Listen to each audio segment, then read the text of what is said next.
Hello दोस्तों, स्वागत है आपका केटी वॉइस स्टोरीज चैनल में। दोस्तों, हमारी आज की कहानी है ऑफिस वाली लड़की। हम शहर में एक किराए के मकान में रहते हैं। मेरे पति अनिल एक कंपनी में काम करते हैं। मेरे दो बच्चों में से एक बच्चा यानी मानसी से बड़ा लड़का अमन तो अपने ननिहाल में पढ़ रहा है, क्योंकि यहाँ पैसों की समस्या है। अभी मकान हो जाएगा तो हो जाएगा, फिर बच्चों का करियर, उनकी शादी का काम आ पड़ेगा। ऐसे में खुद का मकान तो होने से रहा। एक दिन घर का काम निपटाते हुए रात के 10 बज गए थे। अनिल के आने का कोई अता पता नहीं था।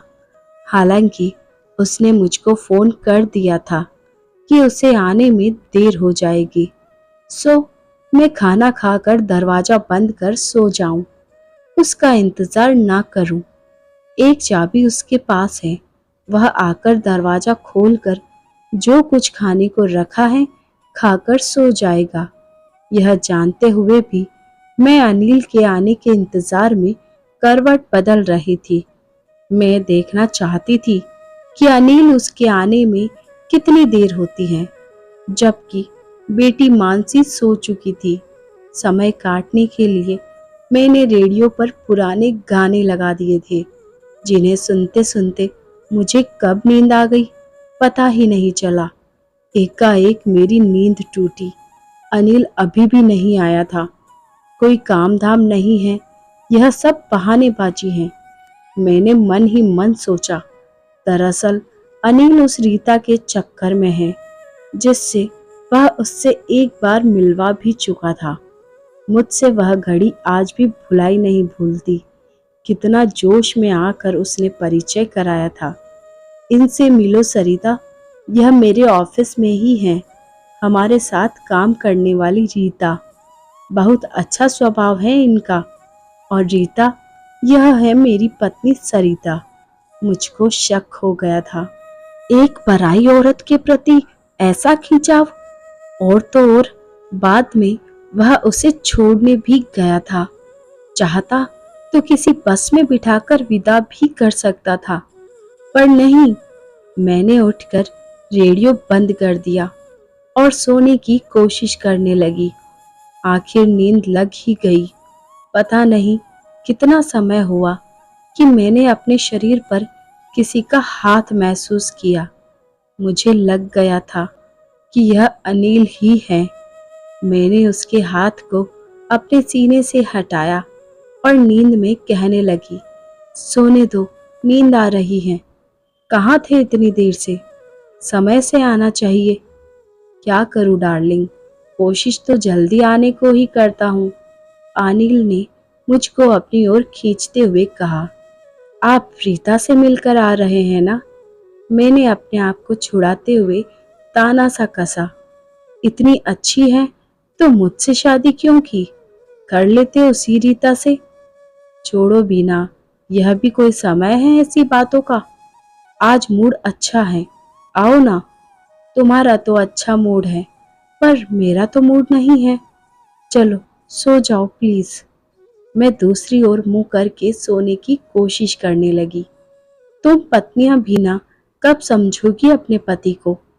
अनिल ने निराश होकर कहा, पहले तुम मेरे हो जाओ।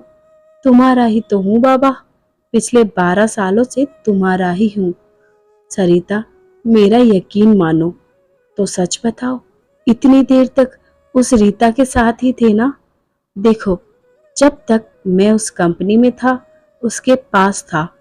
जब मैं वहां से जॉब छोड़कर दूसरी कंपनी में काम कर रहा हूँ, तो अब वह यहाँ भी कहाँ से आ गई? मुझे तो यकीन नहीं होता। जल्द ही सब तुम्हारे हिसाब से चलने लगेगा, ठीक है? अच्छा, अब तुम मान जाओ। नहीं, बिल्कुल नहीं, मुझे तो बिल्कुल यकीन नहीं होता। तुम एक नंबर के झूठे हो। मैं कई बार तुम्हारा झूठ पकड़ चुकी हूँ, तो तुम नहीं मानोगी। जब तक मुझे पक्का यकीन नहीं हो जाता, मैंने कहा, तो तुम्हें यकीन कैसे होगा?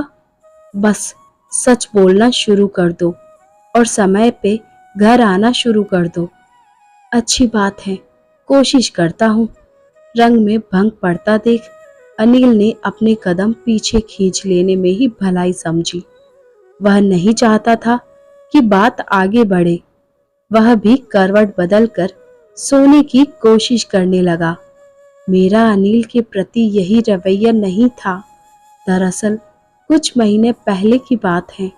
मैं और अनिल मानसी के साथ शहर के एक बड़े गार्डन में घूमने गए थे, जहां वह रीता के साथ भी घूमने जाता था।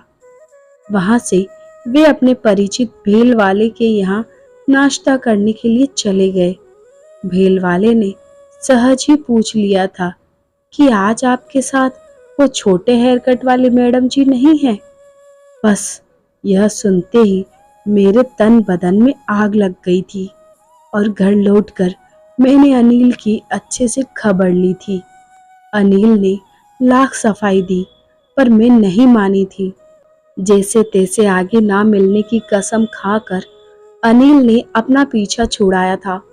मेरी बातों में सच्चाई थी, इसीलिए अनिल कमजोर पड़ता था।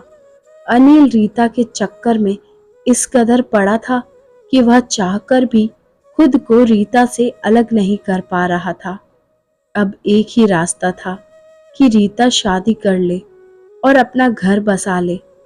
पर एक तरह से रीता यह जानते हुए कि अनिल शादीशुदा है, वह खुद को उसे सौंप चुकी थी। अनिल में उसे पता नहीं क्या नजर आता था।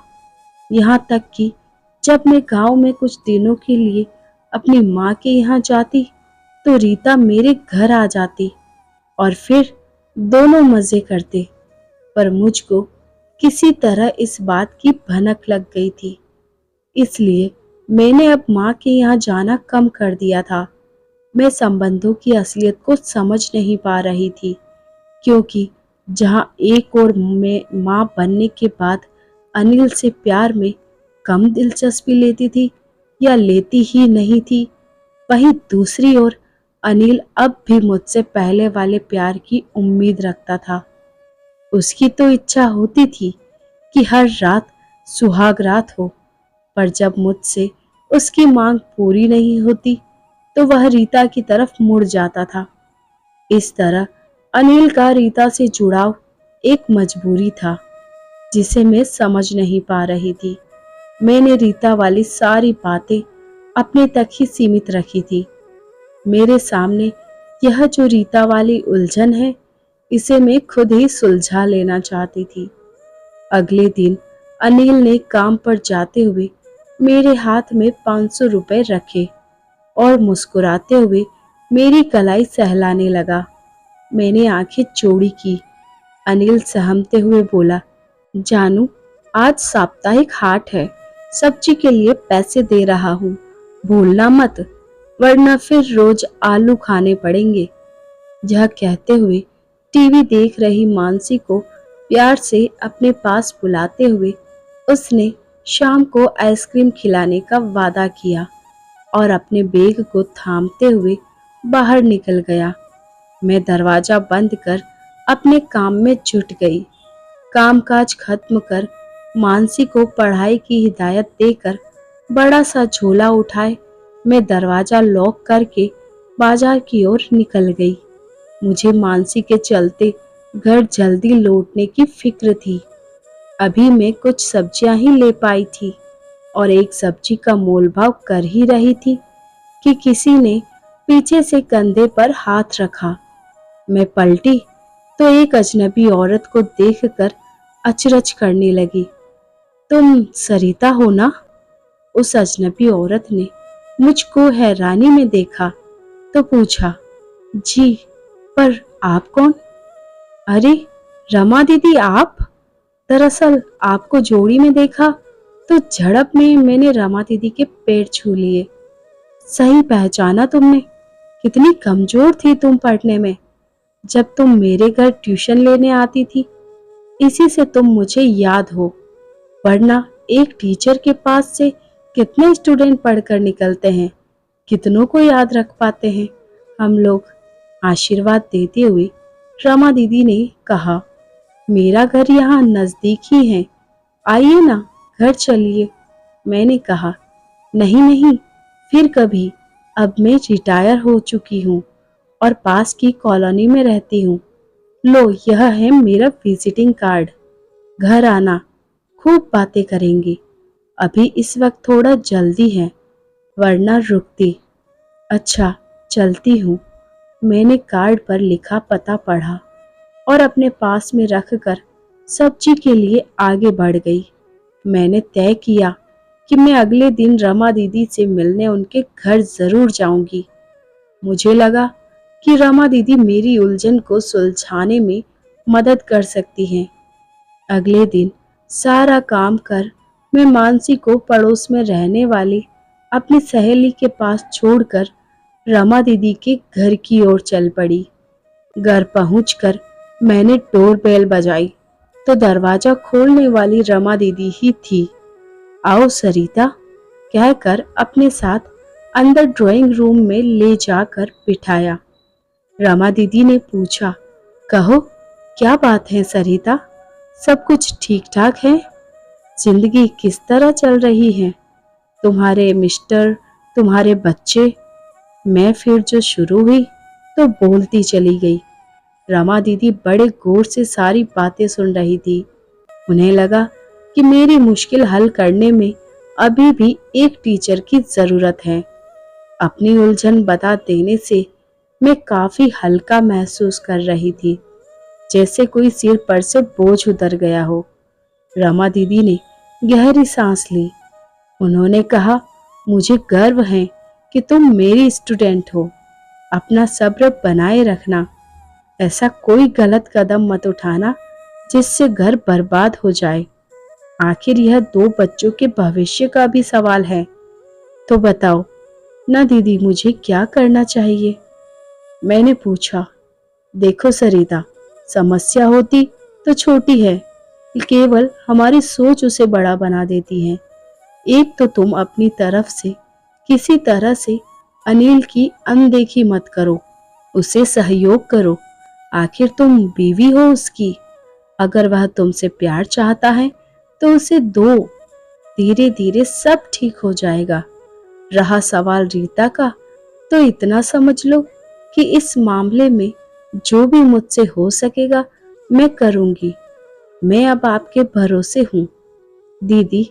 अच्छा, चलती हूँ, क्योंकि घर पर मानसी अकेली है। बिल्कुल जाओ, अपना फर्ज, अपनी जिम्मेदारी ठीक से निभाओ। मैं अब ठीक थी। मुझे लगा अनिल पर से अब रीता का साया उठ जाएगा और मेरी जिंदगी में खुशहाली छा जाएगी। शाम को जब अनिल घर लौटा तो उनके साथ एक साहब भी थे।